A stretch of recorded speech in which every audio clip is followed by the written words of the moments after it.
Students welcome. बेटा हम इस लेक्चर में डिस्कस कर रहे हैं जो आपका यूटी हुआ था मे का, उसके सॉल्यूशंस मैं आपको बता रहा हूँ। बार बार कहने के बावजूद भी कुछ बच्चे ऐसे हैं जो आंसर शीट नहीं भेज रहे हैं। चलो वो तो कोई बात नहीं है, अब जैसा भी आप समझोगे। अब मैं ये आंसर शीट आपको व्हाट्सएप भी कर रहा हूँ और सॉल्यूशंस में डिस्कस कर रहा हूँ। आपको अब करना क्या है कि जिन बच्चों ने सीट नहीं भेजी हैं या जिन्होंने भेज दिए हैं वो अपने आंसर्स मैच कर लें और अपने आप खुद मार्किंग करें। देखते हैं आप कितने ऑनेस्ट हैं। जो पहला क्वेश्चन बेटा हमारे पास था वो था कि दो चार्जेस हैं, दोनों चार्जेस क्यू हैं। एक चार्ज को दूसरे के अराउंड घुमाया जा रहा है तो वर्क डन 0 होगा या वर्क डन होगा फोर्स इनटू डिस्टेंस। आपको ऑप्शंस दे रखे थे, पेपर आपके पास है बेटा। तो देखो ध्यान से, जब ये चार्ज रिवॉल्व करेंगे, हालांकि क्वेश्चन में मेंशन है कि दोनों चार्ज पॉजिटिव ले लिए उन्होंने, तो जो फोर्स है वो आउटवर्ड काम करेगा, सेंट्रीफ्यूगल फोर्स। अगर फोर्स आउटवर्ड जा रहा है, डिस्प्लेसमेंट इधर है उसकी, तो फोर्स और डिस्प्लेसमेंट में जो एंगल है वो 90 डिग्री का है। वर्कडन होता है एफ एस कोस थीटा, तो थीटा बेटा 90, वर्कडन क्या होगा 0। इट मीन जो ऑप्शन सी है वो आपका ठीक है। अब जो सेकंड क्वेश्चन था उसका भी ऑप्शन सी ठीक है। कैपेसिटेंस का जो रेशियो है 2 टाइम्स आएगा। कैसे आएगा हम डिस्कस करते हैं।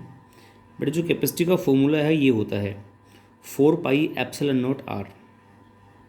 Capacity of the spherical conductor, आप याद करो टॉपिक जो आपको पढ़ाया गया था, कैपेसिटी होती है 4 पाई एप्सिलॉन नॉट आर। अब हम बात करते हैं जो क्वेश्चन में गिवन था, हमारे पास 8 ड्रॉप्स गिवन हैं, 8 स्फेरिकल ड्रॉप्स। यहाँ बाई मिस्टेक 9 ले लिया मैंने। तो 8 स्फेरिकल ड्रॉप्स हैं।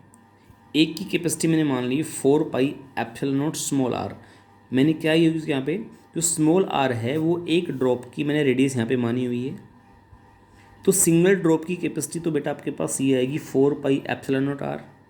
इन ड्रॉप्स को इकट्ठा कर दिया तो एक ड्रॉप बड़ी बन जाती है। मैंने उसकी रेडियस कैपिटल आर मानी है, उसकी कैपेसिटी आपके पास आएगी 4 pi epsilon naught capital are. तो ये तो कैपेसिटी ऑफ लार्ज ड्रॉप है।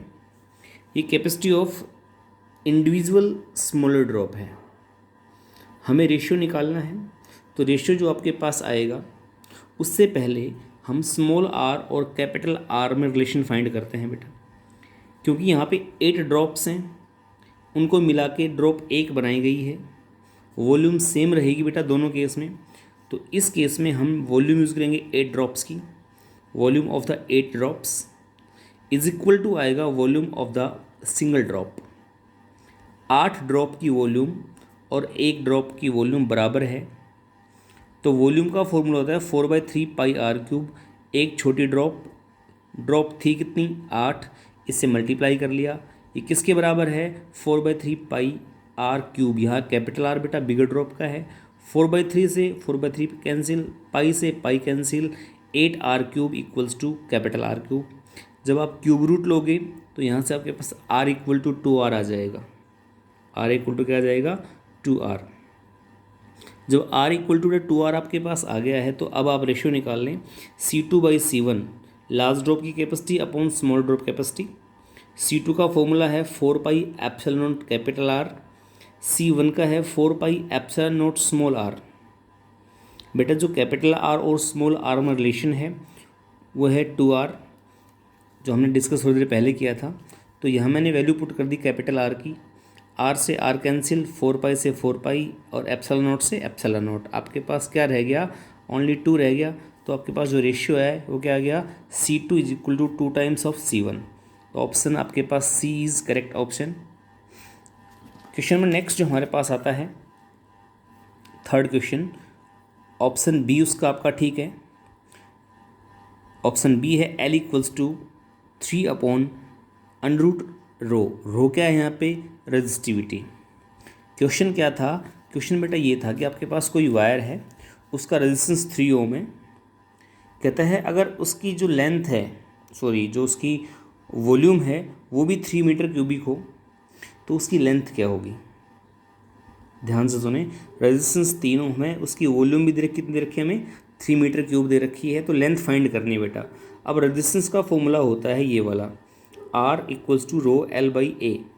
हमें तो वॉल्यूम गिवन है तो इसको मैंने कन्वर्ट कर लिया वॉल्यूम में, लेंथ से मल्टीप्लाई लेंथ से डिवाइड कर लिया बेटा। जब आपने इसको लेंथ से मल्टीप्लाई डिवाइड किया है तो नीचे एरिया इंटू लेंथ बन जाएगी वॉल्यूम, एरिया इंटू लेंथ क्या बन जाएगी हमारे पास, ये वॉल्यूम। तो आपका फॉर्मूला बन के ये आ जाएगा, rho L square upon we.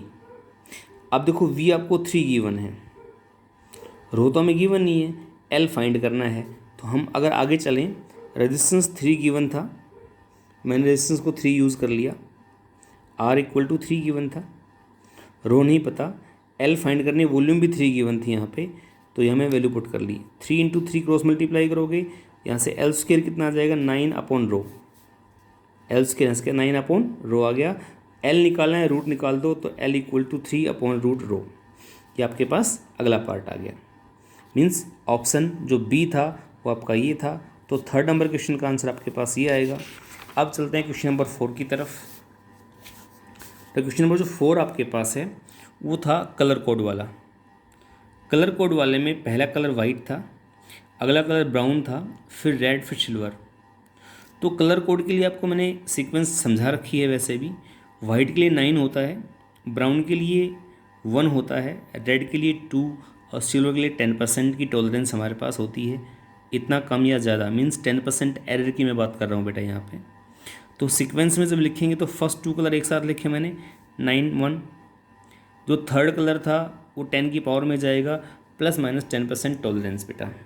अगर मैं टॉलरेंस को थोड़ी देर छोड़ देता हूँ ऑप्शंस मैच करने के लिए, इसको हम अगर छोड़ देते हैं तो ये देखो 10 टू पावर 2 है, 3 करना है तो 10 से मल्टीप्लाई 10 से डिवाइड कर दो। जब मल्टीप्लाई किया तो 10 की पावर 3 होगी, डिवाइड वाला डेसिमल में कन्वर्ट हो गया। अब 10 की पावर 3 को हम लिखेंगे किलो, तो आंसर आएगा 9.1 kilo ohm, 9.1 kilo ohm. Question number next, fifth question ये है कि रीडिंग ऑफ एमीटर क्या है। आपको एमीटर की रीडिंग बतानी है कि उसमें से कितना करंट फ्लो करेगा। ये डायग्राम आपको दे रखा है बेटा, तो ध्यान से देखें। जो ये रेजिस्टेंस 2 ओम वाला है, ये 2 ओम, ये 2 ओम। मैं थोड़ा सा इसको रीअरेंज कर देता हूँ इस आर्म को छोड़ के, और जो ऊपर वाली आर्म है ध्यान दो, उसको मैंने क्या किया है, इन दोनों को ऊपर शिफ्ट कर दिया। ये आपका डायग्राम इस टाइप से हो गया। ये जो दोनों आर्म थी, क्योंकि सारे पैरेलल में हैं, इस फायर को उठाकर मैंने ऊपर पलट दिया, आपके पास ये बन गया। अब ऊपर के तीनों किस में होंगे, पैरेलल में। तो पैरेलल में जब होंगे तो इनको हम पैरेलल में ऐड करेंगे, 1/2 1/2 1/2 बेटा, ये आएगा 2/3। क्या आ जाएगा, 2/3। तो 2/3 आपके पास वो वाला आ गया तीनों का सॉल्यूशन। और ये आपके पास 2 ओम का था ही, तो 2/3 और नीचे 2। अब 2/3 और 2 किस में हुए, सीरीज़ में। 2/3 और 2 किस में हमारे पास हो गए, सीरीज़ में बेटा हो गए हैं। ठीक है, तो इक्विवेलेंट रेजिस्टेंस कितना आएगा, 2/3 + 2, 2/3 + 2 इक्वल टू बेटा आ गया 8/3। रेजिस्टेंस मिल गया। करंट का फॉर्मूला होता है V/R, तो आ गया 6/8/3। V कितना था, 6 वोल्ट, R कितना है, 8/3 बेटा, मैंने इसको यूज़ कर लिया। 3 ऊपर जाएगा, 18/8 यानी कि 9/4। अब ऐसा आपके पास कोई ऑप्शन नहीं है, जो ऑप्शन है उसमें 9/4 हमारे पास है ही नहीं answer. It means none of these आपका इसमें आंसर आ जाएगा। अगला वाला है कि आपके पास एक कॉपर वायर है और एक निक्रोम वायर है। तो कहता है किसके लिए, जो आपके पास कॉपर वायर है, बट आपके पास एक क्या है, निक्रोम का वायर है, तो उसका जो आंसर है कि हीट रेट ज़्यादा किस में होगा, तो मैंने आंसर बताया कॉपर वायर में। आंसर मैंने क्या बताया, कॉपर वायर में ज़्यादा होगा। क्यों होगा बेटा, चलो एक्सप्लेन करते हैं इसको हम कि कॉपर वायर में ही ज़्यादा क्यों होगा। देखो हीट का जो फॉर्मूला होता है I²RT। अगर करंट सेम है, सीरीज़ में अगर है तो करंट बेटा सेम होता है, तो फॉर्मूला यूज़ ये करते हैं। लेकिन अगर पोटेंशियल सेम है तो करते हैं V²/R×T। देखो मैंने दोनों फॉर्मूले एक साथ लिखे हैं, हीट का फॉर्मूला I²RT और हीट इक्वल टू V²/R×T। ये आपके पास दोनों बेटा जो फॉर्मूले हैं, एक तो करंट के लिए है, करंट सेम, एक किसके लिए, अगर पोटेंशियल सेम है तो उसके लिए है। फॉर द गिवन क्वेश्चंस आपके पास क्वेश्चन में तो पोटेंशियल सेम दे रखा है, तो हम नीचे वाला फॉर्मूला यूज़ करेंगे। जब नीचे वाला बेटा हम फॉर्मूला यूज़ करेंगे तो आपके पास जो ये आएगा हीट जो है वो डायरेक्टली हमारे पास किसके आ गई है, heat produced H equals to V square upon R T. देखो फॉर्मूला ये रहा, तो वी कांस्टेंट वी हट जाएगा, टी को नीचे ले आओ, हीट अपॉन टाइम, उसको rate of flow of heat बोल रहे हैं हम, rate of heat proportional to 1 upon R. तो जिसका रेजिस्टेंस ज़्यादा होगा उसमें हीट कम, जिसका रेजिस्टेंस कम होगा उसमें हीट ज़्यादा। अब निक्रोम में और कॉपर में से जो रेजिस्टेंस ऑफ निक्रोम बेटा ज़्यादा होता है, कॉपर का कम होता है, इसलिए कॉपर में हीट ज़्यादा होगी और निक्रोम में हीट कम होगी। हीट कॉपर में क्या होगी, ज़्यादा, निक्रोम में क्या होगी, कम। ये आपके पास आंसर्स के आ गए हैं। अगला है क्वेश्चन नंबर 7। कहते हैं कि दो कॉपर वायर हैं, उनका रेजिस्टेंस बराबर है, एक की लेंथ 100 सेंटीमीटर है, एक की 200 सेंटीमीटर है, क्या ऐसा पॉसिबल है, और अगर पॉसिबल है तो कैसे। तो देखो मैंने आंसर लिखा, यस पॉसिबल है। फर्स्ट की लेंथ 100 सेंटीमीटर, सेकंड की 200 सेंटीमीटर, रो 1 डेंसिटी दोनों की same, because both are copper wire, तो रो सेम रहेगा। मैंने एरिया A1 पहले का मान लिया और A2 मैंने दूसरे का मान लिया। एरिया A1 किसका है, पहले का, A2 बेटा किसका है, दूसरे का है। अब क्वेश्चन कहता है कि रेजिस्टेंस बराबर है, तो मैंने R को इक्वल पुट कर लिया, R1 इक्वल्स टू R2। अब जब हमने R1 equals to R2 put किया तो R1 की value rho into L1/A1, R2 की वैल्यू रो इंटू L2/A2, बेटा रो से रो कैंसिल। L1 कितनी थी, 100 सेंटीमीटर, L2 कितनी थी, 200। एरिया पता नहीं है तो मैंने लिख लिया है। अब जीरो जीरो कैंसिल हो जाएंगी, अगर क्रॉस मल्टीप्लाई तो A2 इक्वल टू A1 हो जाएगा। अगर मैं इसको क्रॉस मल्टीप्लाई करता हूँ तो A2 इक्वल टू हमारे पास आंसर क्या आएगा, 2A1। मीन्स अगर सेकंड वायर का एरिया पहले से डबल है तो ऐसा पॉसिबल है। समझ गए, ओके। नेक्स्ट हम चलते हैं क्वेश्चन नंबर 8 पे। उसमें क्वेश्चन दे रखा है कि पोटेंशियल को डबल कर दिया या डायमीटर को डबल कर दिया तो इलेक्ट्रिक फील्ड पे और ड्रिफ्ट वेलोसिटी पे क्या फ़र्क पड़ेगा। देखो दोनों क्वेश्चन जो आपके हैं ये आपके नोट्स में और आपके लेक्चर में ऑलरेडी मेंशन है। बेटा पोटेंशियल डबल करने से इलेक्ट्रिक फील्ड पे क्या फ़र्क पड़ेगा, आप देख लो वीडियो में साफ दिख रहा है। इलेक्ट्रिक फील्ड जो होता है वो V/L होता है। पोटेंशियल को डबल किया है, लेंथ को चेंज किया नहीं है, it means electric field is directly proportional to potential. If V is doubled, electric field also doubled. इसी सीक्वेंस में आगे बढ़ते हैं। जो ड्रिफ्ट वेलोसिटी का फॉर्मूला होता है Vd इक्वल्स टू होता है E/V/mL/टाउ बेटा।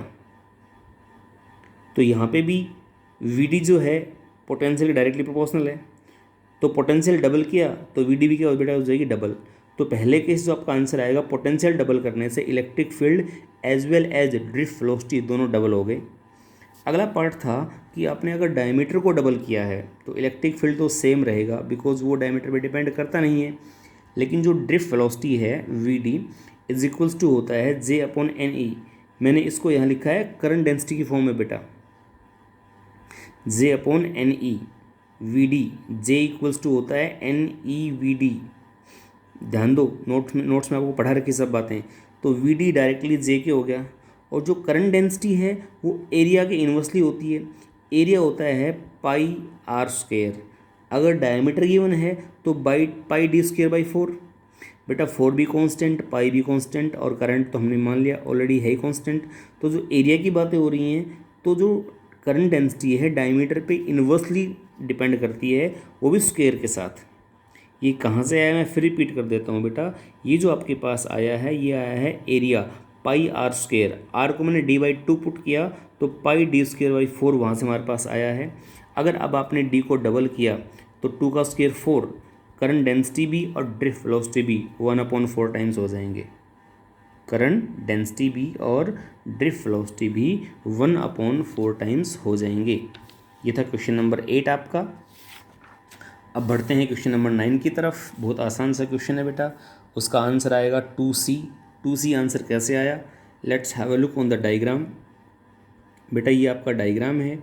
इस डायग्राम में जो C3 कैपेसिटर है उसको ध्यान से देखो। C3 की दोनों प्लेट्स पॉइंट B पे जुड़ी हुई हैं।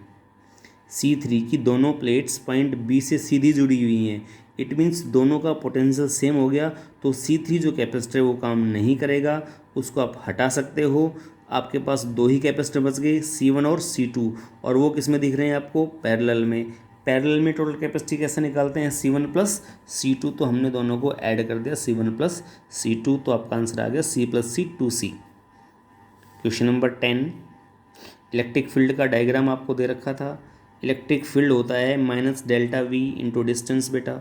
डेल्टा वी पोटेंशियल डिफरेंस ए से बी तक का मैंने ले लिया है, तो डेल्टा वी ए से बी इंटू आर, माइनस का sign V B minus V A into R. अब बेटा वी बी कितना था, potential at the B point 6 volt है उस लाइन पे। ए वाली पे कितना हमारे पास है, 8 वोल्ट है, तो मैंने वैल्यूज़ पुट कर दी हैं। अंदर बचेगा माइनस का 2, बाहर आके प्लस का, उधर 2 इंटू 4, हमारे पास आंसर आएगा 8। ये आपका क्वेश्चन नंबर 10 सॉल्व हो गया। नंबर 11 पे आ जाएं हम। Angle with area vectors. Angle with area vector is, उस केस में जो एंगल दे रखा है विद हॉरिजॉन्टल डायरेक्शन थीटा दे रखा है बेटा, तो एरिया वेक्टर के साथ जो एंगल बनेगा that will be 90 minus theta. तो फ्लक्स का फॉर्मूला होता है ई ए कोस थीटा, तो थीटा कितना था, 90 माइनस थीटा, तो मैंने उसको यूज़ कर लिया। इलेक्ट्रिक फील्ड ई है, स्क्वायर प्लेट थी, साइड एल थी, एरिया बन जाएगा side into side L square, और कोस 90 माइनस हो जाएगा साइन थीटा।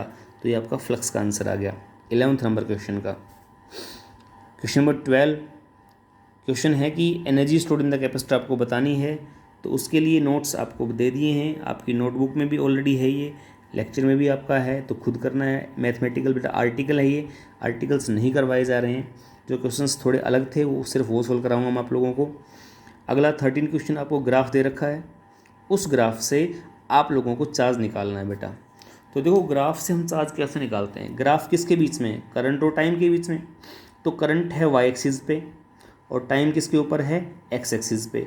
अब मैंने आपको +1 में भी सिखा रखा है कि ग्राफ में दो बातें, एक तो स्लोप और एक एरिया। स्लोप होता है y बाई एक्स, एरिया होता है y इंटू एक्स। तो जब मैंने y और x, y पे करंट था, x पे टाइम था, उनको जब मल्टीप्लाई किया तो चार्ज के बराबर आ गया भाई।